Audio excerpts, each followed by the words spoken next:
Muy buenas tardes, queridos alumnos de practicatest.cl. Les pido disculpas porque tuve un poquito de problemas de conexión al principio de la clase, ¿ya? Por eso me demoré un poquito en conectarme. Pero ya estamos acá, estamos solucionados, creo, los problemas. Y vamos a empezar con esta primera clase, ¿cierto? De este ciclo que va a ser un poquito más corto por el tema de los feriados. ¿Ya? Entonces tenemos para el día de hoy el tema 2, funcionamiento de la motocicleta. Dice que en esta unidad vamos a conocer el funcionamiento de una motocicleta en su interior, hablando del motor, el chasis y el resto de los sistemas que la hacen funcionar. También trataremos cómo realizar un buen mantenimiento de ruedas, neumáticos, frenos y espejos, y cómo las fuerzas físicas inciden, ¿cierto?, a la hora de manejar la motocicleta. Entonces estamos acá con este tema, ¿ya? Vamos a empezar hablando del chasis, ¿ya? El chasis, queridos alumnos, ¿cierto?, es la base de la mayoría de los vehículos, ¿ya? Es normalmente metálico, aunque existen de otros tipos de compuestos como fibra de carbono, aluminio, etcétera, ¿cierto? Y lo más normal es que sean de acero, ¿ya? Dice acá que el chasis o bastidor de la motocicleta es como el esqueleto del vehículo, es donde se instalan la mayoría de los elementos. Lo más importante son la horquilla delantera y el brazo bascular, ¿ya? Cosa importante es que el chasis es el que porta la identidad de la moto, ¿ya? Si la moto se pierde, por ejemplo, y se le sacan sus placas patentes, si la roban, por ejemplo, por el número de chasis la podríamos encontrar, ¿ya? O podríamos contrastar que realmente esa moto, ¿cierto?, corresponde a la unidad que nos robaron, por ejemplo, ¿ya? Ahora, si yo me voy al tema de la modificación que se hace a veces de los chasis, se debe saber que aunque se borre el número de chasis con una galleta, el número queda igual impreso, ¿cierto?, en el metal, muchas capas hacia abajo. Entonces, de igual forma existen unos químicos que se le aplican, ¿cierto?, al metal y logra revelar igualmente la identidad del vehículo. Entonces, mucho ojo ahí con lo que queremos comprar, ¿cierto?, como cuando vamos a comprar, que los números de chasis no se encuentren adulterados ni se vean extraños, ¿ya? Normalmente los números de chasis son puestos en esta parte de acá, ¿ya? Número de chasis o número de VIN es prácticamente lo mismo, ¿ya? Van impresos normalmente en esta parte, ¿cierto? Es como que estuvieran los números en relieve o grabados, ¿cierto?, en el material, y van a estar de forma legible, de forma pareja, ¿cierto?, escritos. Si usted ve que tiene unos números medio chuecos, es muy probable que ese chasis haya sido adulterado, ¿ya? Sobre todo en motos relativamente modernas, ¿ya? Quizás en motos más antiguas, sí puede ser que los números no sean tan perfectos como los actuales, ¿ya?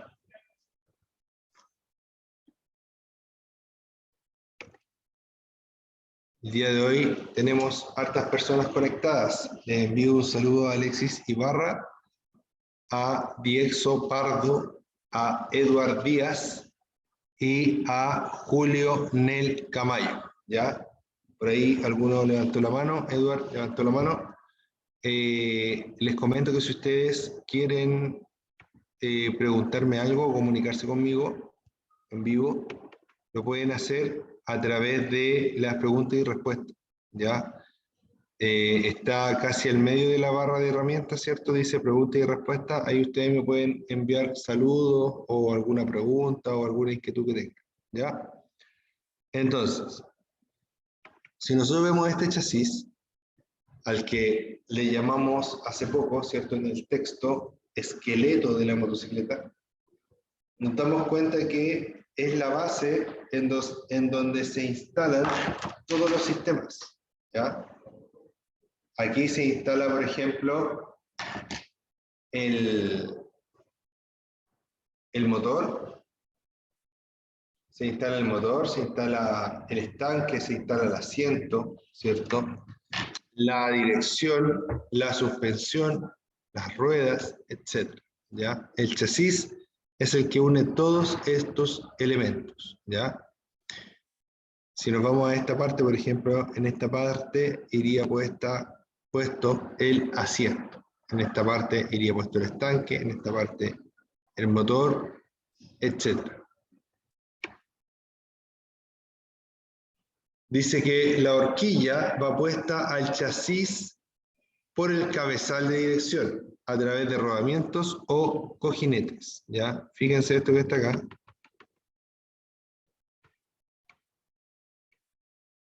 Si nosotros vemos esto que está acá,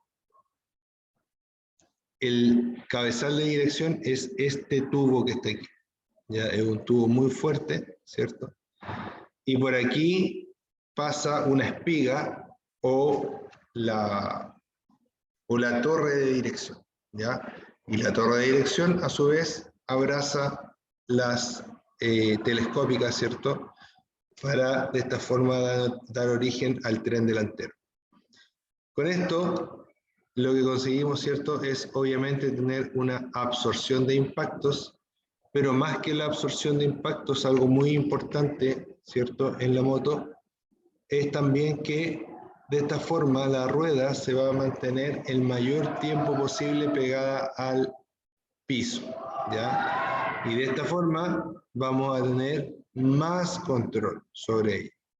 Si la moto no tuviera amortiguación, ¿cierto? Cada vez que pasa por un bache, para empezar, sufriría la moto, sufriríamos nosotros, y además de eso, ¿cierto? La rueda estaría mucho tiempo en el aire, ¿ya? Cuando hablo de mucho tiempo, quizás son fracciones de segundo, pero que al momento de querer controlar la moto va a ser importante, ¿cierto?, de que esas fracciones de segundos sean las menos posibles. El motor, dice, como en los automóviles, también es el corazón de la motocicleta. Pero existen dos tipos de motores más comunes, que son los de 2 tiempos y los de 4 tiempos, ¿ya?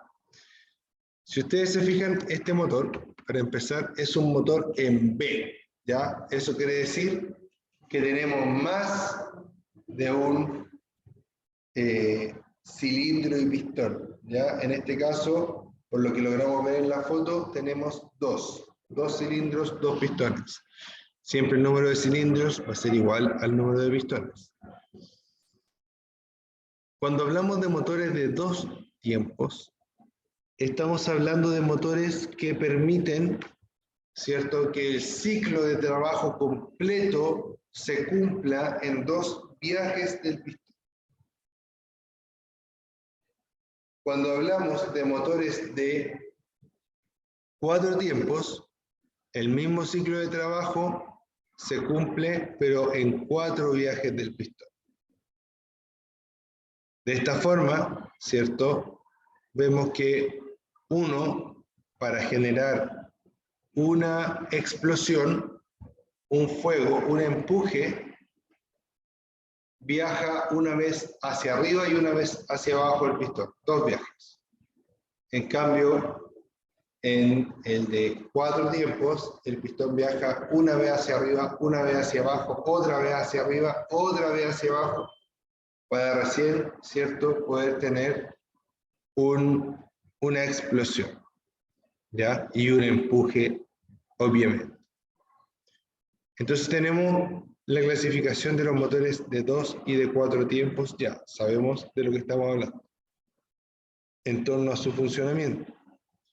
Sin embargo, debemos tener muy claro, ¿cierto?, que los motores de 2 tiempos, ¿cierto?, ya no son tan utilizados por la sencilla razón de que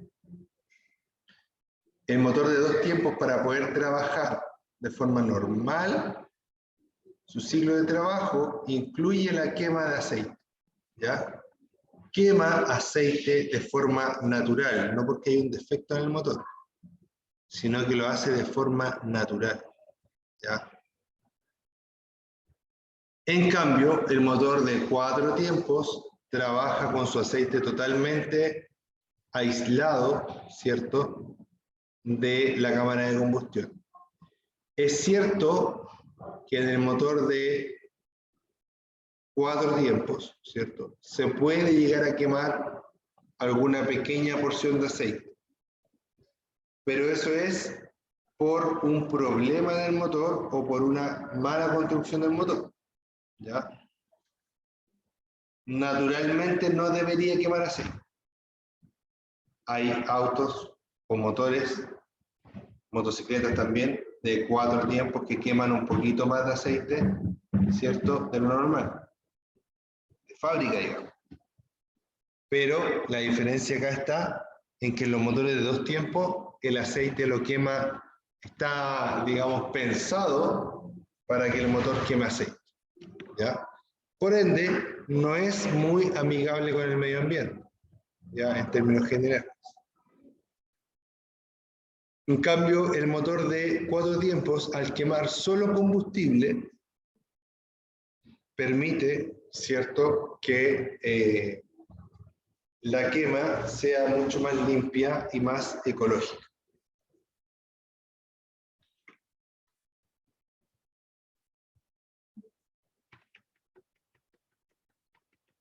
Otra cosa importante, ¿cierto?, aparte de los motores de 2 tiempos y de 4 tiempos, son que hay algunos motores, ¿cierto?, que son enfriados por aire, como el que estamos viendo en la imagen, con esos álabes que tiene ahí, ¿cierto?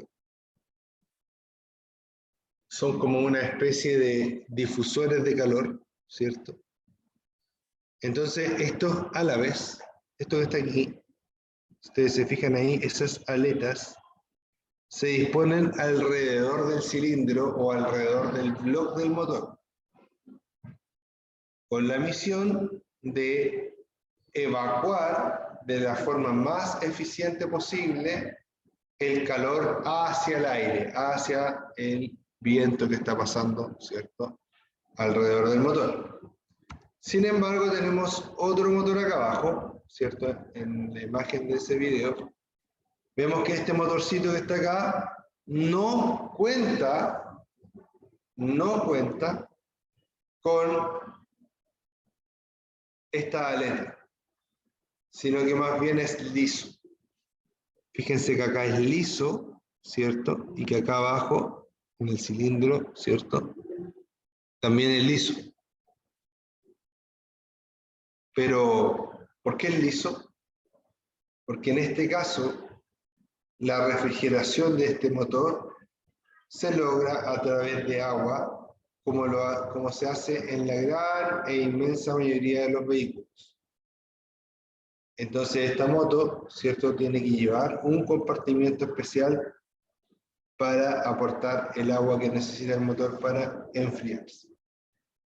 Ojo que cuando estoy diciendo agua, me estoy refiriendo a anticongelante, que es un producto hecho a base de agua, ¿ya? No es que sea agua de la llave. Nunca, nunca, nunca, nunca debemos usar agua de la llave para ningún sistema de refrigeración, ¿ya? Alguien podría decir por ahí, oye, pero si es viejo, echa el agua de la llave. No, no, siempre va a ser perjudicial, ¿ya? Claro, que me duela más o que me duela menos, eso es otra cosa, ¿ya? Pero siempre si yo le echo agua a un motor, va a ser perjudicial porque van a haber piezas y elementos que van a sufrir y que se van a oxidar.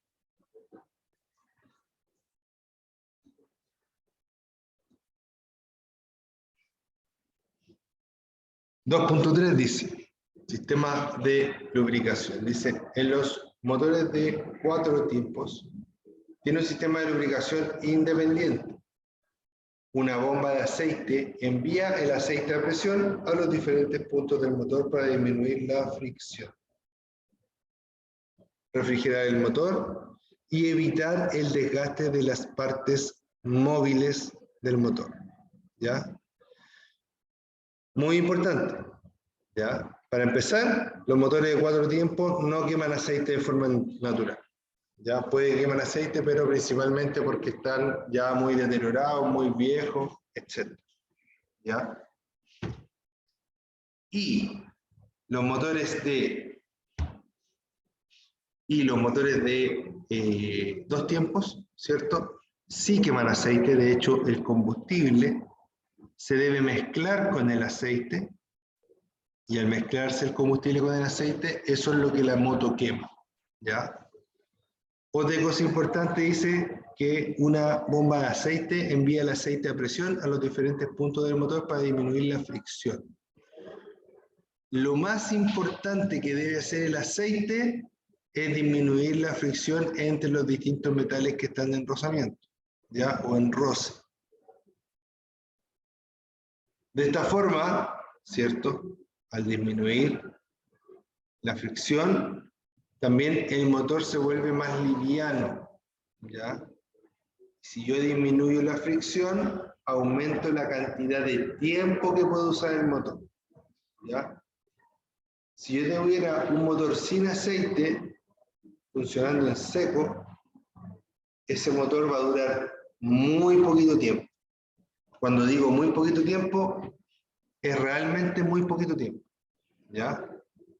Es muy importante, ¿cierto?, que sepamos que la lubricación en un motor es, pero esencial, esencial, esencial. Y aquí voy a tocar un punto súper importante, ¿ya? Este punto habla del aceite que nosotros le vamos a echar. Obviamente, yo no voy a recomendar ningún aceite específico, ¿cierto? Lo mínimo que tiene que tener el aceite para cualquier motor, ya sea auto, moto, avión, bus, lo que sea, lo mínimo que tiene que tener el aceite que le vamos a echar es que este aceite debe cumplir las especificaciones técnicas, ¿cierto?, del fabricante. Estas especificaciones, ¿cierto?, hablan de su viscosidad y las normas a las cuales se ajusta, las normas con las cuales se certificó, ¿cierto? Importantísimo. Y muy importante porque muchas veces las motos, sobre todo las motos de baja cilindrada, utilizan muy poquito aceite. Y como utilizan muy poquito aceite, ¿cierto?, es mucho más fácil poder comprar un aceite de muy buena calidad. Y entre mejor sea el aceite que usted le va a echar, mejor se va a comportar su moto, ¿ya? ¿Por qué? Porque entre menos roce, ¿cierto?, más voy a poder, digamos, optimizar el consumo de energía en la moto. En la actualidad, inclusive, hay aceites que traen tecnología, ¿cierto?, una tecnología bastante moderna, que traen dentro de sus características el ahorro de combustible. ¿Por qué? Porque el aceite al fluir mejor, ¿cierto?, consume, hace que el motor tenga que consumir menos energía para poder hacer girar la bomba, por ejemplo, y mandar el aceite propiamente tal a las distintas galerías dentro del motor, ¿ya? Recordemos siempre,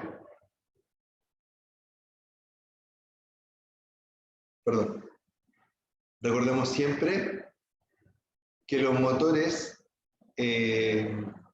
se lubrican de forma hidrodinámica, ¿ya? Eso quiere decir que la lubricación se está moviendo continuamente. Ya no es que uno le eche un poco de aceite y quedó y ya. No, el aceite pasa, lubrica y después viene otro chorro de aceite y así, ¿ya? Entonces el aceite está lanzándose a presión normalmente entre medio de las uniones que pueden presentar desgaste, como por ejemplo un cigüeñal, un motor, etc.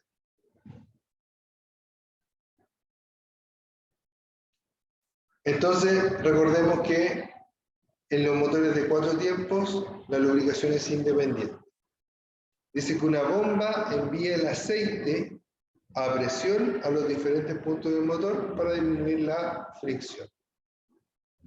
además de disminuir la fricción, el aceite también colabora en refrigerar el motor y obviamente evitar el desgaste de sus partes móviles, ¿ya?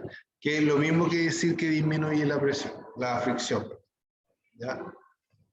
La fricción es lo mismo que el roce. El roce se produce porque las dos superficies que estoy frotando, ¿cierto?, se rozan. Ahora, cuando yo hablo de un roce, parece ser algo muy suave. El tema es que acá el roce es constante. Por eso es tan necesario estudiar para poder controlarlo, ¿ya? Todos los metales, aunque sean muy lisos, aunque tengan un acabado de espejo, todos los metales poseen microcrestas, como, a ver cómo decirlo, como microcototos, ¿ya? Estos cototos que tienen las superficies chocan entre sí y van generando, ¿cierto?, el desgaste, ¿ya? Cototos chocan entre sí cuando no hay lubricación y se va generando el desgaste. Pero cuando hay lubricación, cuando hay una capa de aceite entre medio de las dos superficies, podríamos decir que las superficies flotan entre sí. No están en contacto directo.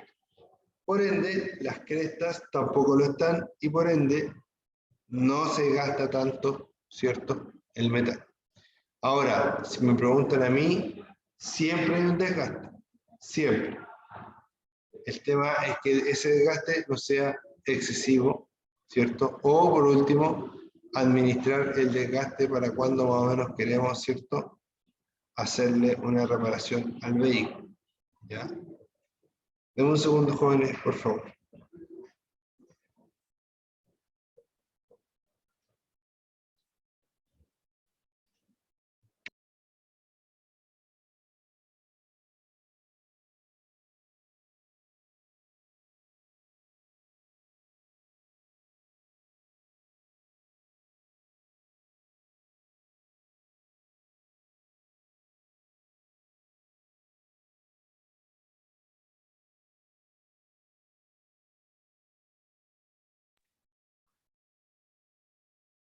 Alexis Ibarra. ¿Estás por ahí, Alexis Ibarra? Ya he vuelto. ¿Estás por ahí, Alexis Ibarra? Respóndeme a través de las preguntas y respuestas.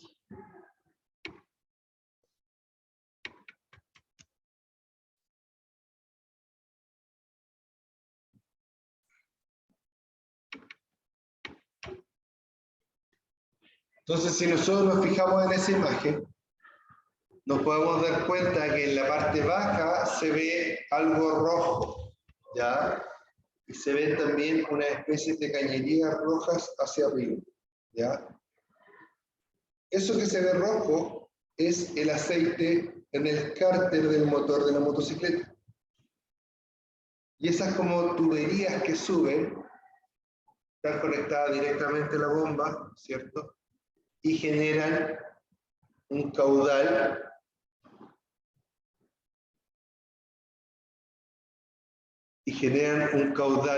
¿cierto?, de aceite que va lubricando los puntos de contacto desde adentro hacia afuera, ¿ya? Es muy importante el aceite, ¿cierto? Sobre todo en motocicletas más pequeñas, ¿ya? Para todos es indispensable el aceite, ¿ya? Pero de repente las motos más pequeñas ya pueden estar un poco más propensas, ¿cierto?, al desgaste.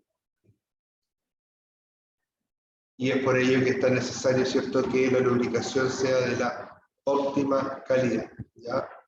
Muchas veces la gente dice, no, si una moto nomás, pero resulta que las motos muchas veces andan a mucho régimen, a revoluciones muy altas, ¿ya? Por ende ahí, el uso de un buen aceite es muy importantísimo.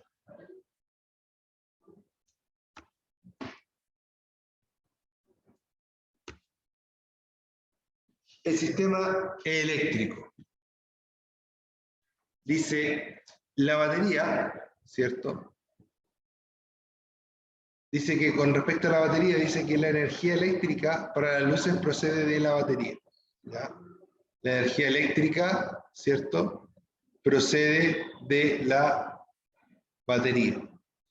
Pero la batería, a su vez, recuerden que está siendo cargada por una especie de alternador que tienen las motos, ¿ya? Comúnmente se le denomina magneto o bobina, ¿ya? Entonces, ojo con ello. El sistema eléctrico dice que la energía eléctrica para las luces procede de la batería, ¿ya? Obviamente, una vez que es cargada, ¿ya? Cargada por el sistema de carga de la batería. Luego dice que la batería contiene ácido sulfúrico, ¿ya? El ácido sulfúrico es muy peligroso, ¿ya? Muy peligroso. Entonces, debemos tener mucho cuidado en tener contacto con este ácido, ¿cierto? Porque es peligroso para la piel y obviamente para los ojos. Dice que al entrar en contacto con la ropa también puede destruir. Recordemos que estamos hablando del ácido, ¿cierto?, de la batería que en parte tiene o contiene ácido sulfúrico, ¿ya? Dice que en caso de que le faltara líquido en la batería, póngale únicamente agua destilada. Algunas baterías, dice, no necesitan mantención. En la actualidad, jóvenes, la mayor parte, ¿cierto?, de las baterías no usan, digamos, agua, ¿ya? Usan electrolito, pero es un electrolito en forma de gel, ¿ya? Por ende, este electrolito en forma de gel, ¿cierto?, no necesita mantenimiento. Ahora les voy a hablar un poquito de los fusibles, ¿ya?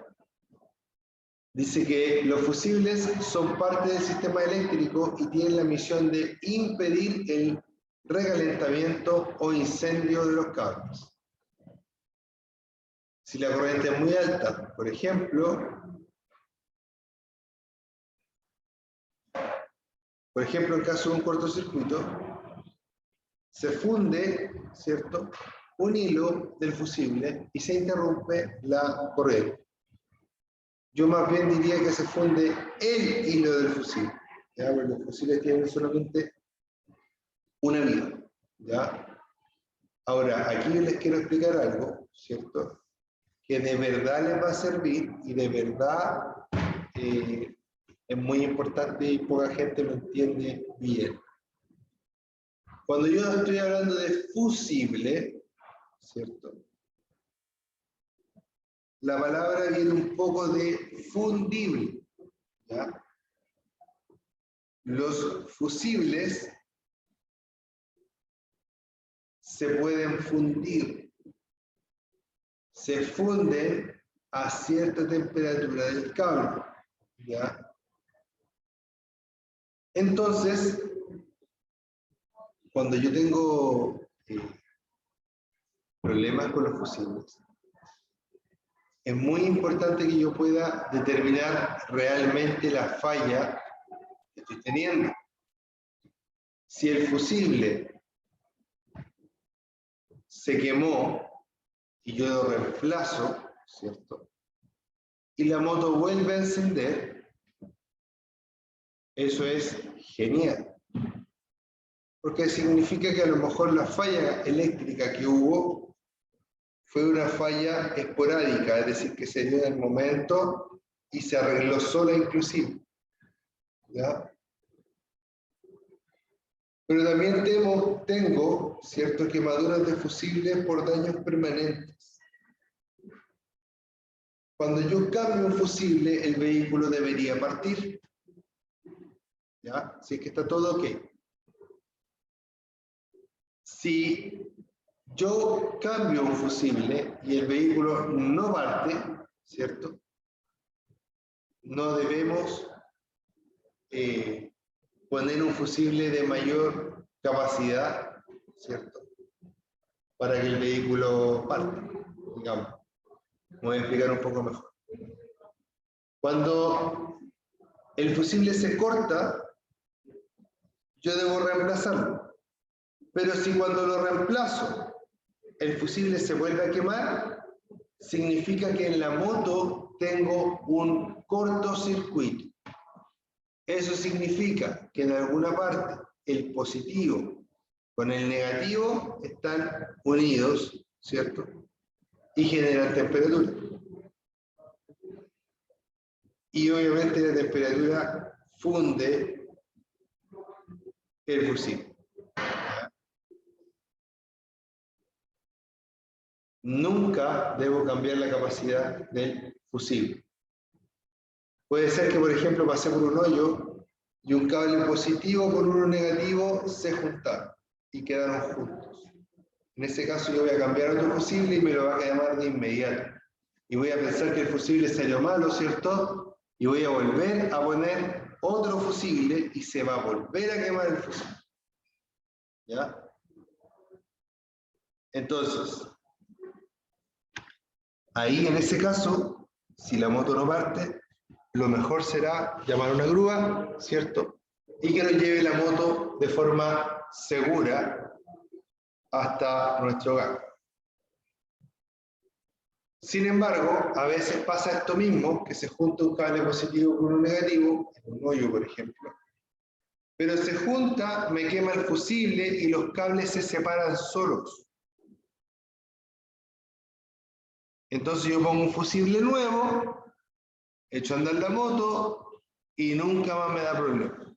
¿Ya? A mí me pasa eso mismo. Le pongo un fusible nuevo, ¿cierto? Nunca más y nunca más da problema. Eso es lo ideal, ¿cierto? Pero muchas veces tenemos el problema de que cambiamos el fusible se quema. Ahí debemos, si es que nosotros no sabemos de mecánica, obviamente, ¿cierto? Llamar a una persona o encargarnos de que una persona que realmente sepa mecánica realice este procedimiento.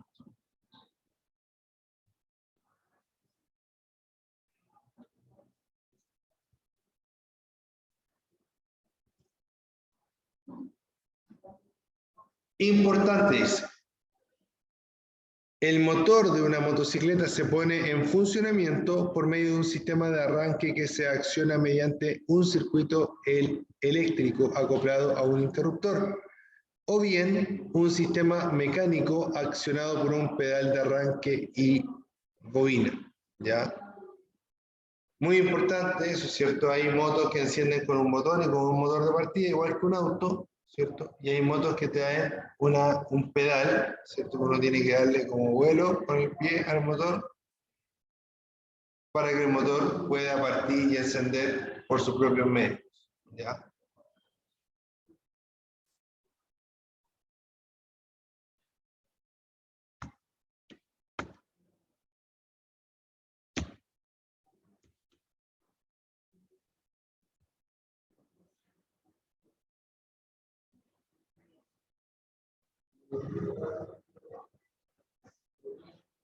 Ahora vamos a hablar un poquito del sistema de combustible.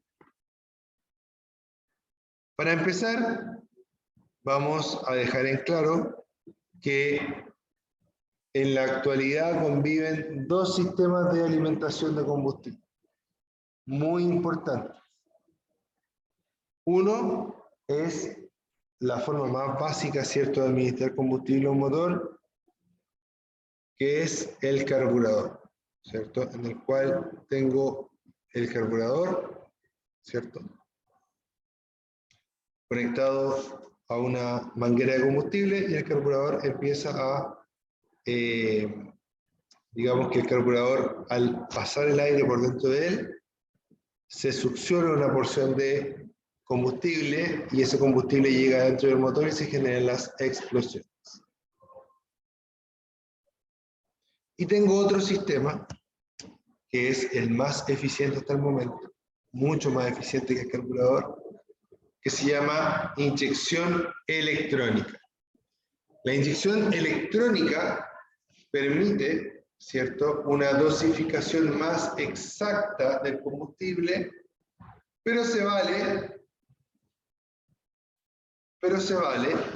¿cierto?, de electrónica, de un computador, de sensores y de actuadores, para poder trabajar cómodamente, ¿ya?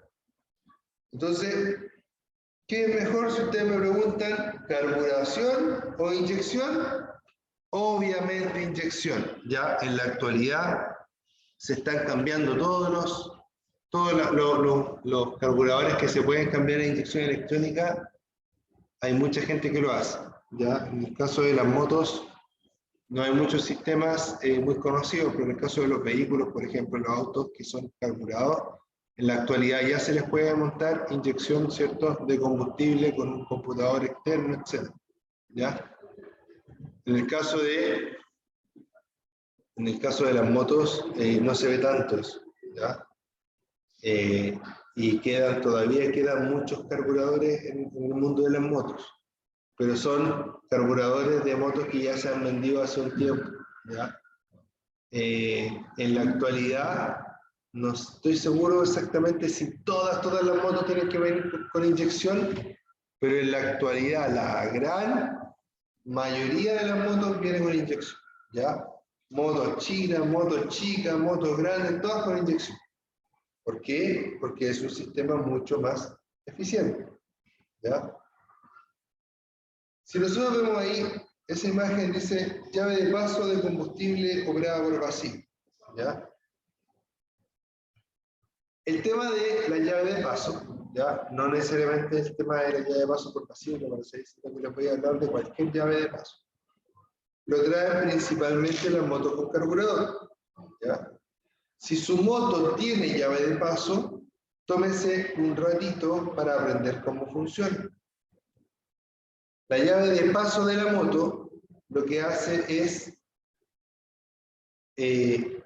dar combustible al carburador o cortar el combustible al carburador.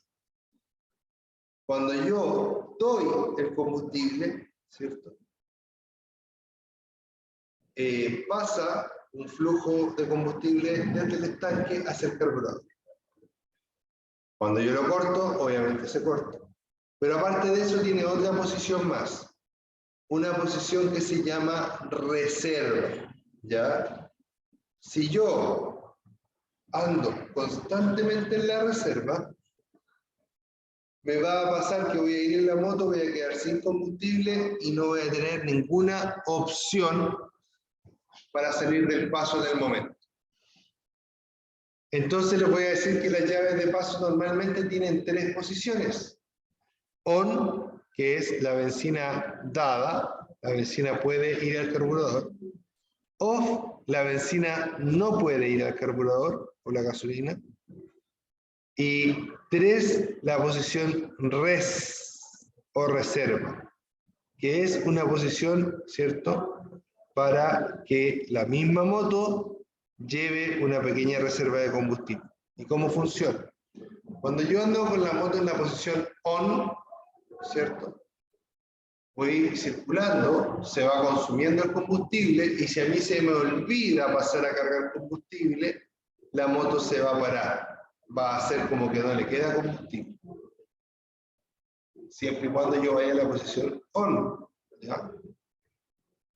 Si yo circulo, ¿cierto?, y de repente me quedo sin combustible, va a sonar y va a dejar la moto de generar impulso. ¿Qué voy a hacer yo ahí? Me voy a tirar inmediatamente hacia la orilla, ¿cierto? Y voy a cambiar mi llavecita de la posición off, perdón, de la posición on, que iba recién, a la posición res, que es de reserva.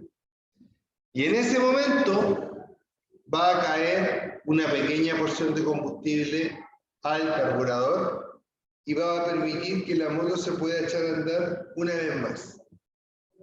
echamos a andar la moto una vez más y con ese pequeño poquito de combustible que me queda, pero que ya ahora ya sé, estoy en la reserva, me voy derechito a una bomba, cargo combustible y de esa forma no quedo, ¿cierto?, tirado, como se dice.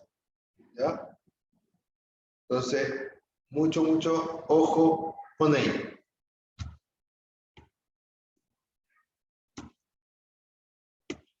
Con respecto al sistema de escape, no es tanto lo que se puede hablar con respecto al sistema de escape, pero debemos saber que los sistemas de escape, para empezar, permiten que los gases, ¿cierto?, del motor no nos lleguen en la cara. De segunda, ¿cierto?, debemos saber que el sistema de escape en la actualidad posee convertidor catalítico y posee silenciador en la mayoría de los vehículos. Es muy importante, ¿cierto?, el tema del escape. ¿Por qué? Porque los escapes modernos filtran la contaminación que pueda producir la motocicleta y hacen que salga con el tubo de escape mucho más limpio. ¿Ya? Otra cosa muy importante que yo les quiero decir, más allá de lo que dice acá el texto que habla de temas legales y todo eso, es que como recomendación no le cambien el escape a su moto, a no ser que el escape que usted va a poner sea un escape que realmente valga la pena, ¿ya? Sea un escape de gama media alta, ¿cierto? Sea un escape que realmente ojalá le sirva a la moto y no que sea un sistema de escape de estos baratísimos que venden por ahí en los barrios, ¿cierto?, automotrices y todo eso. ¿Por qué? Porque un escape barato, hablemos de un escape de 40, 50 mil pesos nuevo, es un escape de pésima calidad. Y en el fondo lo único que va a hacer con esa plata es botarla. ¿Ya? La verdad que un sistema de escape decente para cualquier moto, digamos un sistema de escape que sirva, es bastante caro. Ya puede costar, no sé, 200.000 pesos, por ejemplo. Solo el escape sin considerar la adaptación y todo eso. ¿Ya? Entonces, muchos jóvenes, de repente, ¿cierto?, conviene más, en vez de estar gastando esa plata, en algo que va a ocupar muy poco tiempo, porque se te va a salir, te la van a robar, etc. ¿Cierto? Ocupemos o guardemos un poco más de plata y le pongamos un escape mucho más de mejor calidad. ¿Ya? Y la verdad que yo les aconsejaría que piensen muy bien si van a cambiar el escape o no. Porque fuera de la calidad, fuera de botar la plata, etc., los escapes ruidosos aburren rápidamente. ¿Ya? ¿Por qué? Porque pronto uno empieza a tener problemas con los vecinos, empieza a tener problemas en donde trabaja porque hace mucho ruido con su escape, etc. O uno mismo se siente mal porque está interrumpiendo, no sé. Yo, por ejemplo, trabajo en una ocasión, cuando he hecho andar la moto y hay clase, ¿cierto? Me da lata porque pienso que estoy molestando con el ruido de la moto, estoy molestando a algunos otros profes, ¿ya? Entonces, mucho ojo con eso, mucho ojo con los escapes, etcétera, y con las decisiones que vamos a tomar con respecto a nuestra moto.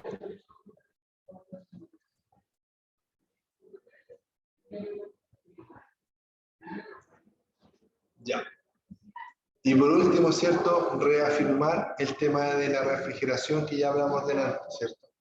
Existen dos tipos de refrigeración para una moto. Solo existen dos tipos. Una que es la refrigeración por aire y dos que es la refrigeración líquida. Van a haber algunas personas que por venderle una moto les van a decir que la moto es refrigerada por aceite, ¿ya? Como para que no suene feo que es refrigerada por aire. No tiene nada de malo que la moto sea refrigerada por aire, ¿ya?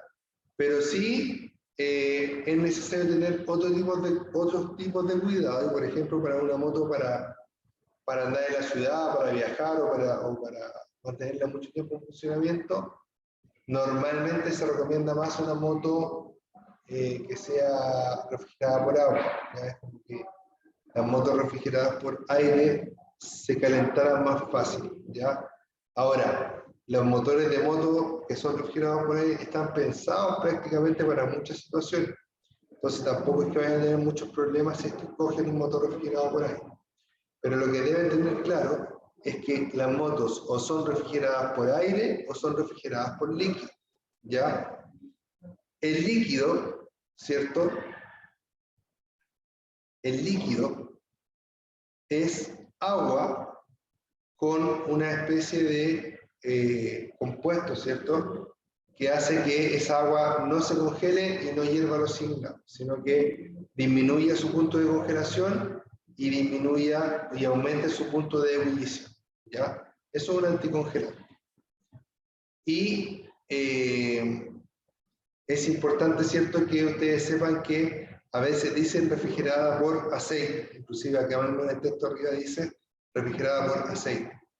Pero las motos que son refrigeradas, entre comillas, por aceite, en realidad están siendo refrigeradas por aire, porque la estructura del motor es una estructura de un motor refrigerado por aire. A veces se les pone un radiador de aceite para ayudar a que evacúe un poco mejor la temperatura. Pero en estricto rigor, esa moto es refrigerada por aire. ¿Ya? Y por último, recordemos, ¿cierto?, que las motos principalmente pueden tener 3 tipos de transmisiones: por cadena, por árbol articulado o cardán, como se conoce comúnmente, y por correa. ¿Ya? Normalmente las más comunes, ¿cierto?, son la primera y la segunda que vemos ahí en la fotografía, y la más común, por sobre todo, es la con cadena. ¿Ya? Con esto termino, con esto cierro la clase. Es muy importante que ustedes sepan que la cadena de la moto no puede ir tensa. ¿Ya? Lleva una holgura. Todas las motos deben llevar una holgura en su cadena. ¿Ya?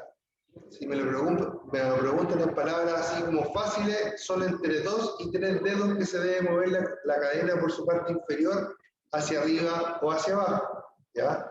Y si es por temas, ¿cierto?, de más específico, cuando ustedes cambian las cadenas, en la caja de la cadena viene la recomendación de holgura, ¿cierto?, para la cadena. Y también en el manual del fabricante de la moto también van a encontrar probablemente la holgura necesaria, ¿cierto?, para la cadena. Pero lo cierto es que nunca pueden ir totalmente tensas. ¿Ya? Estimados alumnos, espero que les haya gustado esta clase. Les mando un abrazo, cuídense mucho y nos estamos viendo nuevamente en una nueva clase muy pronto. ¿Ya? Recuerden que estas clases van a seguir el próximo lunes, ¿cierto?, a las 3:15. Cuídense mucho, nos vemos, que estén muy bien. Chao, chao.